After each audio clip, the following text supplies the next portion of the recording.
Hello, it's me again. Alrighty. Actually, don't really have much of a topic, but I found a couple of news pieces that I want to go ahead and kind of check into here and there, and just something a little different, just kind of see. So, first thing is well, hi. Alright, yeah, I know I promised I'd get some ARMA videos out for the unit again, just got all those permissions and everything. Working through some issues on getting TeamSpeak to pick up. I think I may have solved it, but it's probably going to take me a minute. As soon as I get that, I'll probably start making those content videos, because my god, we missed some really great content last time. Anywho, a couple of just short news bites and some of my takes on them, I guess. I might as well just, because I don't have much else to do, but hey, I mean, I got to do some kind of content, so. Oh, let me actually pull this up here, because this is a really good one. Trailer.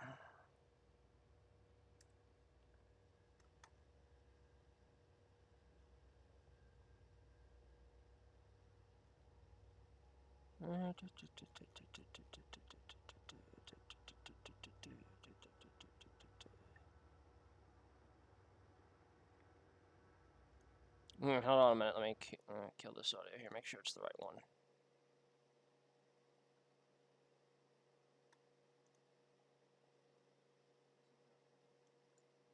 Okay, good, yeah, this is the one I want. Alright, so first thing I want to talk about here, is that what has happened is there is apparently a food shortage going around. I haven't gone to the grocery store yet, and I need to do that myself, but I have noticed that they haven't been stocking as much stuff as of late. Hopefully, they'll at least keep mostly in stock. I mean, I've been able to find almost everything I've needed, give or take. But apparently there is a food shortage going around, and where apparently they're not quite sure why. Picked this one up apparently from Rumble, from apparently the Bandit's War Room. Real quick, it looks like it's about a 3-minute clip. We can probably go ahead and listen to this real quick here. Okay, let me bring in Joe Reek. Joe, what is happening to the food supply in this nation? Why can't I order everything off the menu? Why can't I go to a Taco Bell and get my tacos? Why can't I go to a store and see the food that's normally there throughout American history? Why is it not there, sir? Well, Steve, I think the new normal has arrived. I think you're going to start seeing this to be a commonplace. So what we're listening to thus far is apparently this person on Real America's Voice. I don't know who it is. Let me double check on this one here. Yeah, I'm not sure. And who the host is interviewing is apparently Joe Ryrick, who's apparently the vice president of sales for My Patriot Supply. So kind of obvious bias there as far as that's coming, but probably going to be shilling for his freeze-dried stuff. I mean, you got to make do with what you got to make do. But let's just keep in mind that this is probably just a PR stunt to get people to buy into the Patriot food supply. Which, I mean, if you're a prepper, there's no reason not to or for or against that one. Seeing this to be a commonplace. 10 years ago, who would have thought with the technology that we have, the advancements that we have in farming and agriculture, that we would be in a position to where we cannot get basic items. Oh my God! Everyone knew about this! Jesus Christ! And like you said previously, this is not something caused by a natural disaster, but this is going to be a man-made disaster. And we are seeing it now. There's a common phrase called "winter is coming." Well, guess what? Winter is knocking on our door, and they got a foot inside of our home. And this is going to be Operation Darkwinter. More and more common as we see the increase in people becoming aware of the situation. People are becoming nervous. People are becoming scared because they see what is happening. Like you mentioned, we go into our grocery stores, and the common items that we see every single day that have been there for our entire lifetimes, they are not there. There's limited supply of those items, and Steve, unfortunately, it's just going to get worse. We deal with over 120 vendors and suppliers, and we hear on the daily basis that lead times from our purchase orders are going to be extended, that we cannot secure enough raw materials to manufacture our own product. Unlike other long-term emergency food storage companies, we do everything here in our facility, where we grab all the raw ingredients, we put it together, we package it, and we ship it out. we're going to experience tremendous delays coming down the pipeline if people do not get prepared. I mean, there's only limited time that you're going to have in order to secure these things. You brought up a good point. Winter Sky, I didn't even get to the part that the core inflation doesn't even include fuel and food. They've always taken that out. We're getting the misery index. Under Carter, it was 20. Unemployment and inflation, 20. That's what the end of Carter and the rise of Reagan. Here, Joe Biden's already in double figures. When you add in real inflation, which you got to add core inflation and add in fuel. By the way, winter is coming. This is a brutal, unfair tax on the working class in this country. The fuel prices are going to be out of control because natural gas is doubled. Oil's you'll see the charts on oil. It's going to come through to your heating bill. All your discretionary income of the working poor, of the working class, is going to go to heat their homes over this winter. And in China, they're not even going to have it. Lao Beijing's going to freeze, just like they're dark in Lebanon right now.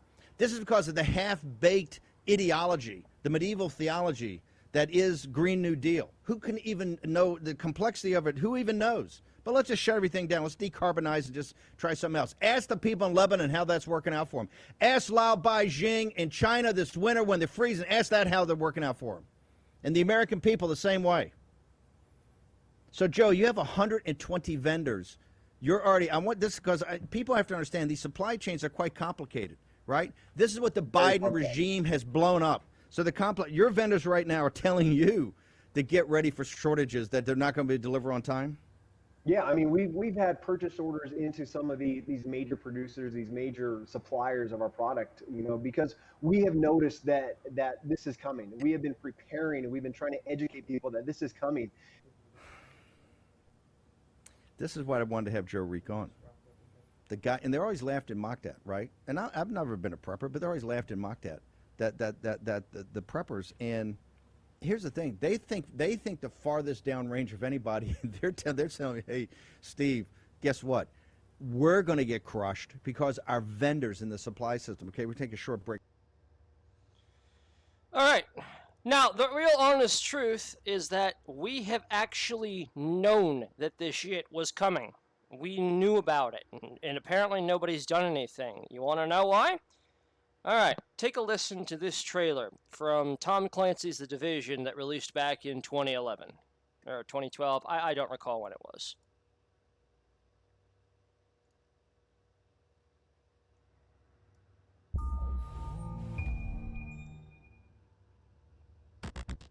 In 2001, a real-world exercise tested the emergency response to a bioterror attack on the continental United States. The operation was called Darkwinter. Within just a few days, the simulation spiraled out of control. The operation predicted a rapid breakdown in essential institutions, civil disorder, and massive civilian casualties. Darkwinter has revealed how vulnerable we've become. Our lifestyle, our security, our safety depends on a delicate and unstable economy. We've created a system so complicated that we no longer understand how to control it. Oil, power, shipping, transport. We live in a complex world. And the more complex it gets, the more fragile it becomes. The system is built on a global supply chain that gets things where they're needed, just in time. We've created a house of cards. Remove just one, and everything falls apart. And what's fueling this system? Money. Americans can spend $90 billion in a single day of shopping. Last year, 200 million people swarmed their local stores on November 23rd. We call that day Black Friday. Did you know that a flu virus can survive on the surface of a banknote for up to 17 days? One day, there will be a pandemic. It could begin during the crush of Black Friday sales. A pathogen will jump from tainted banknotes to human skin, onto food, toys, children, and loved ones. By the time patient zero feels the first sore throat, millions of people will already be infected. From this point, the breakdown will happen fast. Day 1, hospitals will reach capacity. Panic will strike. Day 2, quarantine zones will be established. Resources will be rationed. Transport will go into lockdown. Day 3, international trade will stop. The oil will dry up. The stock market will collapse. Day 4, the power will fail. The shelves will be empty. The taps will run dry. And once hunger and despair take hold, people will do anything for survival. By day 5, everyone will be a potential threat. In 2007, a new presidential directive was signed quietly into law. Alright, at this point we kind of leave the realm of the real and start going into what the Division itself kind of propositioned as its gameplay. This maps out the government's response to a crisis, a plan to cope with a real dark winter. It is known as Directive 51. There are rumors of shadow agencies, sleeper cells, covert agents, but nothing can be confirmed. Our complex world is primed for breakdown. And once the chaos strikes, There won't be resources to save us all. the only question left is, what will it take to save what remains?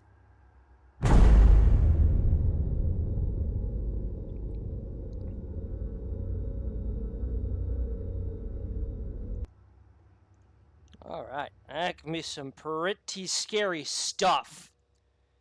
Now, the thing about what, the thing about the Division is that when the Division came out and you play through itself, there was, what it really is kind of about is figuring out what happens during a massive pandemic that basically kills everyone. Now, as the trailer that I have just played out, which is the E3 trailer for the Division that was in 2013. Oh yeah, this game is very, very old.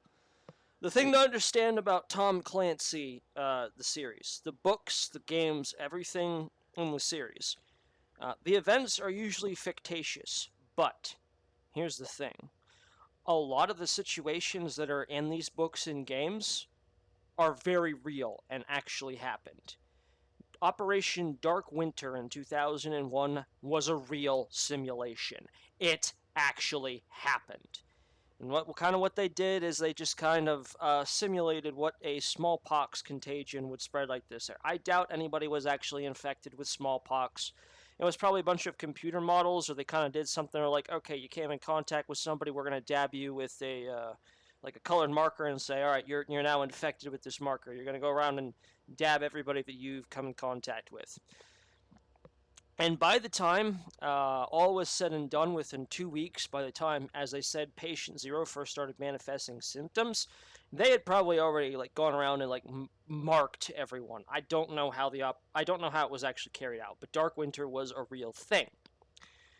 Now we're seeing it in real time with COVID.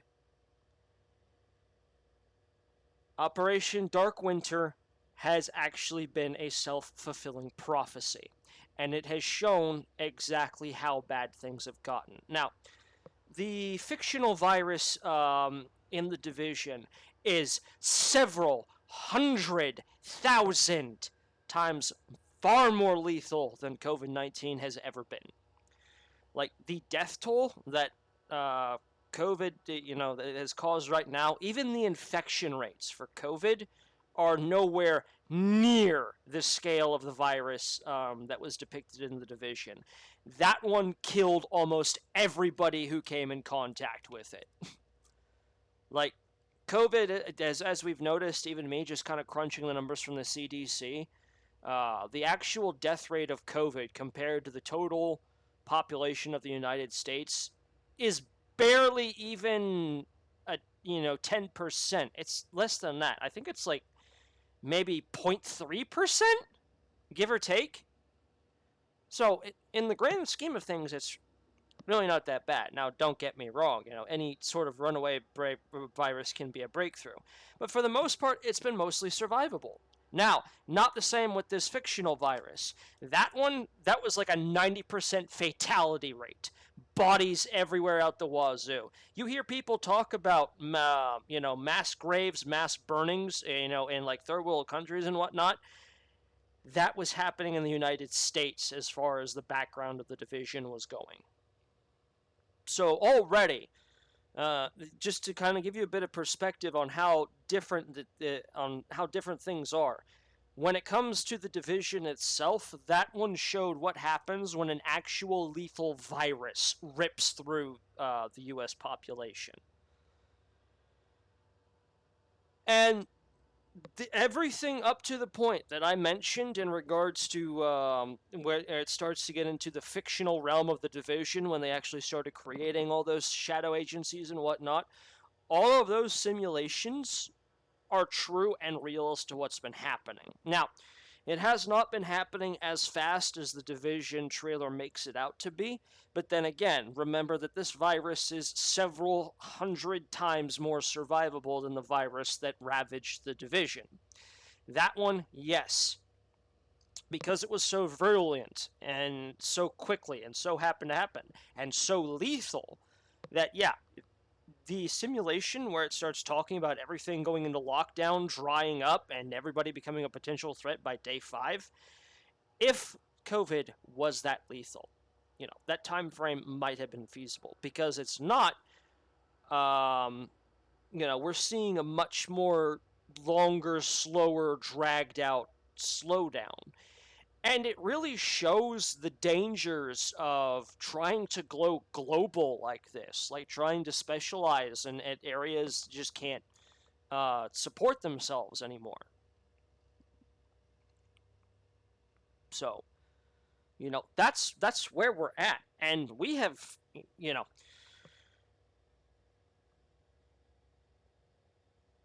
you hear a lot of things about the preppers just being crazy preppers and whatnot.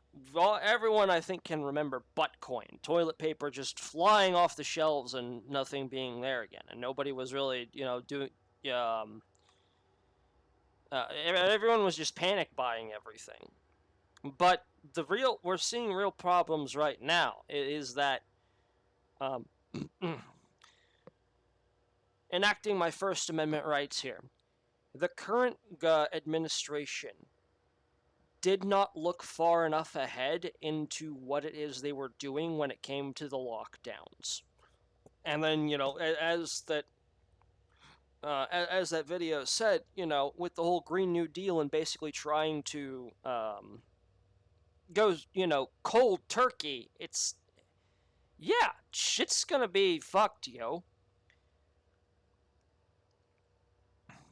But at the end of the day, the lockdowns were always the biggest threat, because you lock down people, you lay them off, now you don't have the manpower to take care of business, and that's going to impact the supply chain. We have become too reliant on a global supply chain that local is having trouble keeping up. Local was never meant to be able to keep up with like a global supply chain. So yeah, we're sitting here in a very interconnected world, and we're just now seeing how fragile it truly is. Now, is it going to get as bad to where people are going to be roving in the streets? I don't want to say no, but at the same time, considering how slow everything has been, it all depends. And it depends on how serious people are getting back to work. And part of that has to do with, the welfare state. I have never agreed with the welfare state. Have I benefited from it in the past? Yes. There was a time in my life where I needed that safety net. But I was doing everything in my power to get back on my own feet.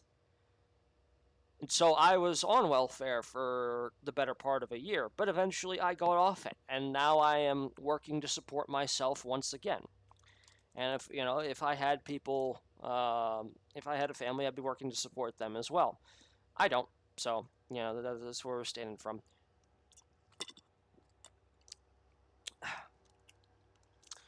So then begs the question, why are people not going back to work? And that has to delve back into, again, the welfare state. The government is literally paying people to go home and do nothing. And now that the supply chain is starting to become compromised, People are trying to find, people are trying to ramp their productions back up. But the thing is that the government is still continuing to pay people to stay at home. They're still trying to operate like COVID is the worst thing in the world. Is it virulent and communicative? Yes. Will you survive? Yeah, but you're probably not going to have a good day. But, it's a whole complicated mess because there is no real easy answer. But part of it is that we're actually starting to see just how important, some of those jobs necessarily were, especially when it comes to like food productions and whatnot else. So, someone might make an argument, that we need to raise wages overall across the board.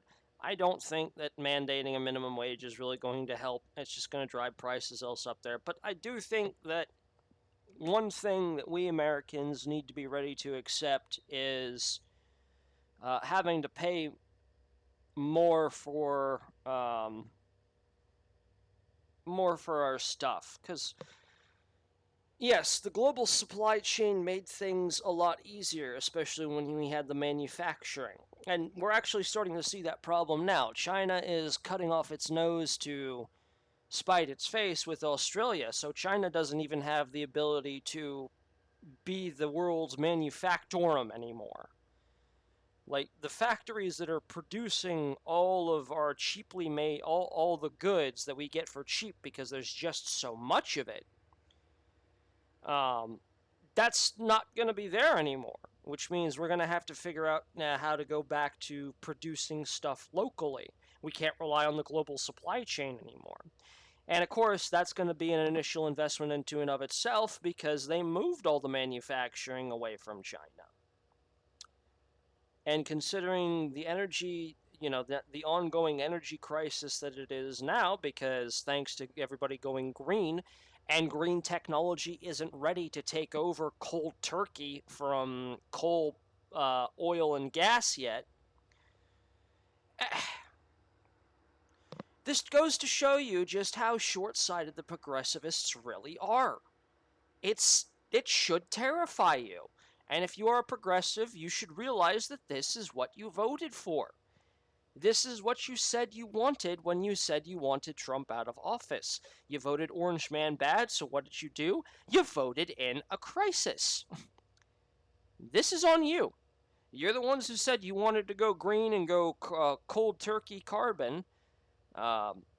You're the ones who wanted to vote in a massive welfare state that basically supports everybody, and when when it's time to get back to work, people start lobbying and saying we don't want to work anymore, keep giving us free money. Were you ready to go full UBI yet? No, we never were.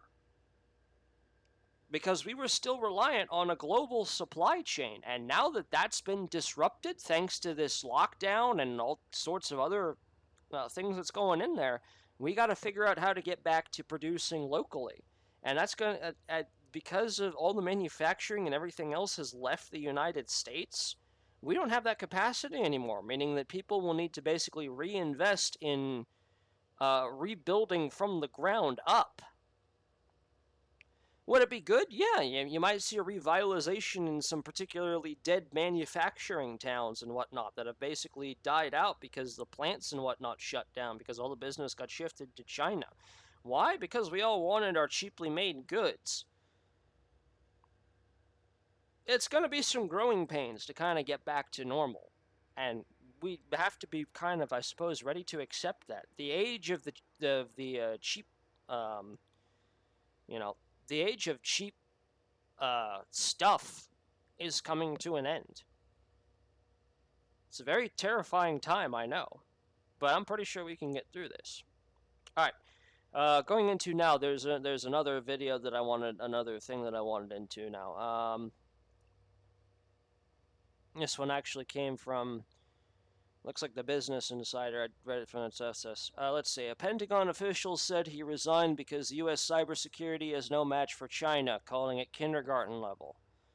So, Nicholas Challen, who started with the U.S. Air Force as software chief and worked on Pentagon security, quit in September and told the Financial Times last week that the U.S. was far behind China on AI. We have no competent fighting chance against China in 15 to 20 years, he said. All right, let's see. Senior cybersecurity official at the Pentagon said he quit because he thought it was impossible for the U.S. to compete with China on AI. He joined the Air Force as its first chief software and officer in August of 2018. Worked to equip it and the Pentagon with the most secure and advanced software available. He quit on September 2nd. He cited the Pentagon's reluctance to make cybersecurity and AI as a priority for his resignation. Speaking to Financial Times in his first interview since leaving, Challen said that China was far ahead of the U.S. We have no competing fighting chance against China in 15 to 20 years. Right now, it's already done deal. It's already over, in my opinion.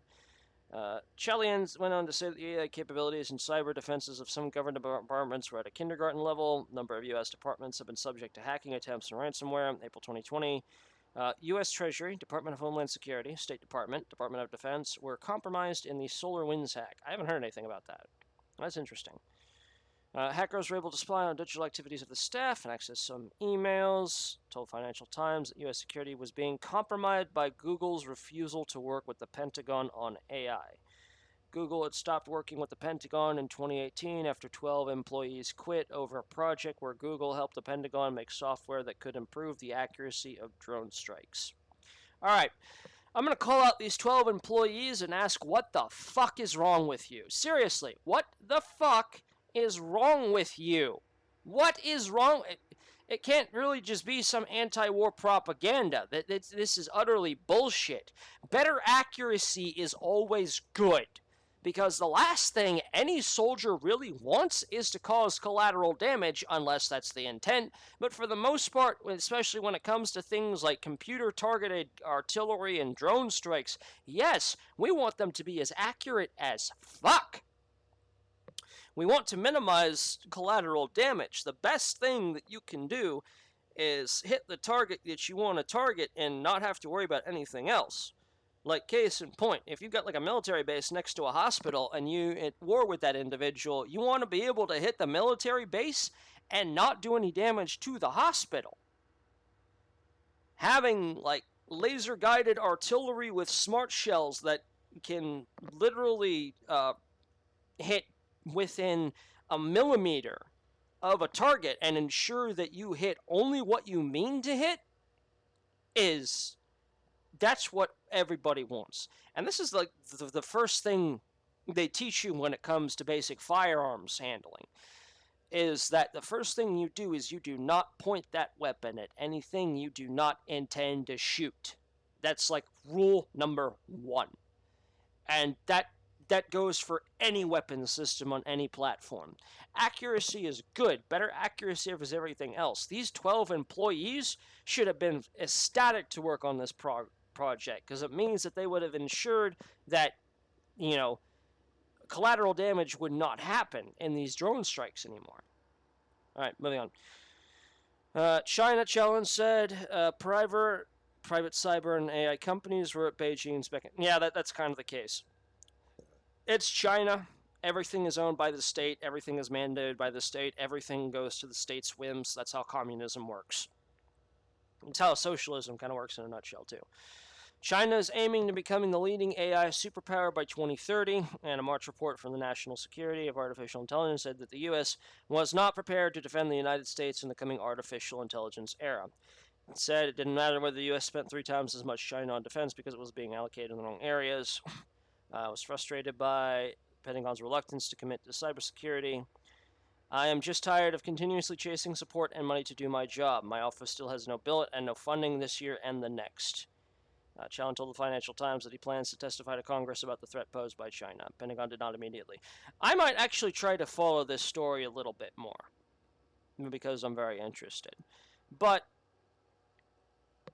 here's the thing. I honestly don't think that China is really that far ahead of the U.S. when it comes to AI. The problem here is that the companies that are working to make AI right now is that they're trying to make unbiased AI, and when they do it, the AI is flagging them. It goes back to the whole progressive ideology in a nutshell. It's like, we want to make an AI that will select strictly on merit and not see color. The AI then it's like, we want an AI that will censor hate speech, and it needs to follow all these rules. So the programmers gave the rules to the AI, and next thing you know, the AI is flagging every last progressive post on the internet. They're like, no, no, no, we don't want it to do that. No, this is how AI works. AI is just machine learning. It is effectively a learning algorithm that can self-improve. That's all it really is. And we already have plenty of evidence, that AI is already here. I don't see China being able to outstrip the United States as far as AI is going. The problem is that it's not. This is kind of an opinionated thing. As far as AI research is concerned, I'd say that we're about pretty even with China as far as that goes. I think we're doing a pretty good job at keeping pace with cyber warfare as far as China is concerned. Cyber warfare, I think, is the one area where China can actually match the United States, simply because you get a whole bunch of people just sitting at their computers, typing all day. That's really kind of what it is. In terms of actually going toe-to-toe in a hot war, it's very dependent, but I don't think China has the necessary technology to go toe-to-toe with us in a hot war. But when it comes to cyber warfare, I would definitely say that China is up there in terms of threat. Will it surpass the United States? No. Why? The airplane.